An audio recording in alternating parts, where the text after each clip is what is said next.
गांव गोरखपुर में शहीदी दिवस पर शहीदों को याद किया गया और शहीद राजेश और शहीद सतपाल की प्रतिमाओं पर पुष्प अर्पित किए गए व कैंडल लगाकर शहीदों को नमन किया गया। इस अवसर पर सुरेंद्र कामरेड व मास्टर रामर ने शहीदों के बारे में अवगत कराया।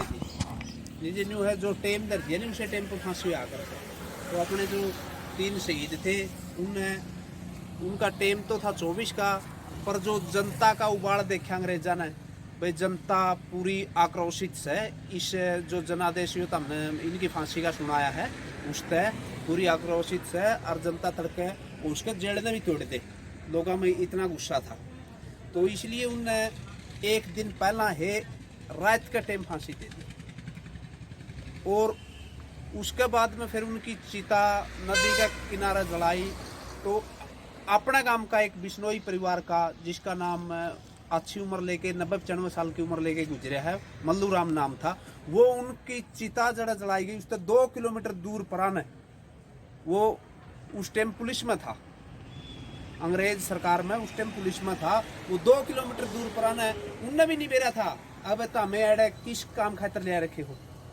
उनके मुंह प्राण थे और वो जो चिता उन तीनों शहीदा के अपने, तो उनने याद करने खातर आज आप पूरे देश में जिसे भी छोटे मोटे प्रोग्राम उनने याद करने खातर ये प्रोग्राम आपने कैंडल मार्च का बनाया था। आप अपने शहीदा ने याद करा, अपने जो ये राजेश कुमार और अपना वो जो वाल्मीकि परिवार है उन शहीद भी अपने लिए शहीद भगत सिंह और कहे है समान से। आपने जो भगत सिंह और ने सपने दिखाए थे, सपने लिए थे कि भाई हमें ऐसा भारत चाहवा जिसमें बेरोजगारी मुक्त हो, सभी के पास रोजगार हो, भूखमरी ना हो, सबने टाइम पर खाना मिले।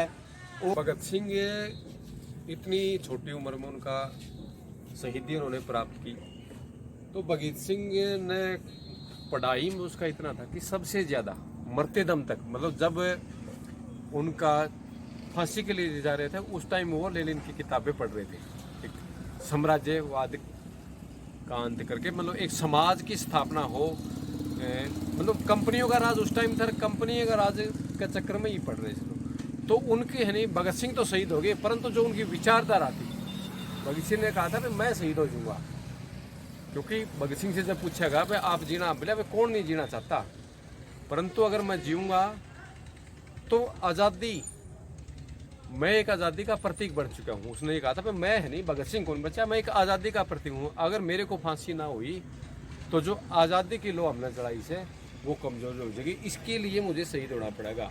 परंतु जीना सभी चाहते हैं, मैं भी जीना चाहता हूँ। दूसरा उसने ये कहा था कि मन ने जो कराया है ना, जो मैं करना चाह रहा था देश के लिए, उसका 1000वां भाग भी मैंने नहीं किया है। तो मतलब उसने, मतलब कहने का ये था कि उसने देश में बहुत ज़्यादा परिवर्तन करना था। उसकी जो सोच थी वो पूर्ण रूप से अब तक भी नहीं लागू हुई है। उनके जो विचार थे, उनका कहना था भी कोई भी आदमी इतना गरीब ना हो, उनके खुद के विचार थे भी कोई भी आदमी इतना गरीब ना हो कि उसने अपने आप को बेचना पड़ जाए। दूसरा, कोई भी आदमी इतना अमीर ना हो कि वो किसी को खरीद ले, किसी को खरीद सके। मतलब वो एक समान बैलेंस समाज चाहते थे। और उनके, अब हम देखते हैं कि जो उनके विचार थे, जो उनकी शिक्षाएं थी, जो उन्होंने कुर्बानियां दी, उसका अभी बहुत कुछ इस देश ने करना बाकी है।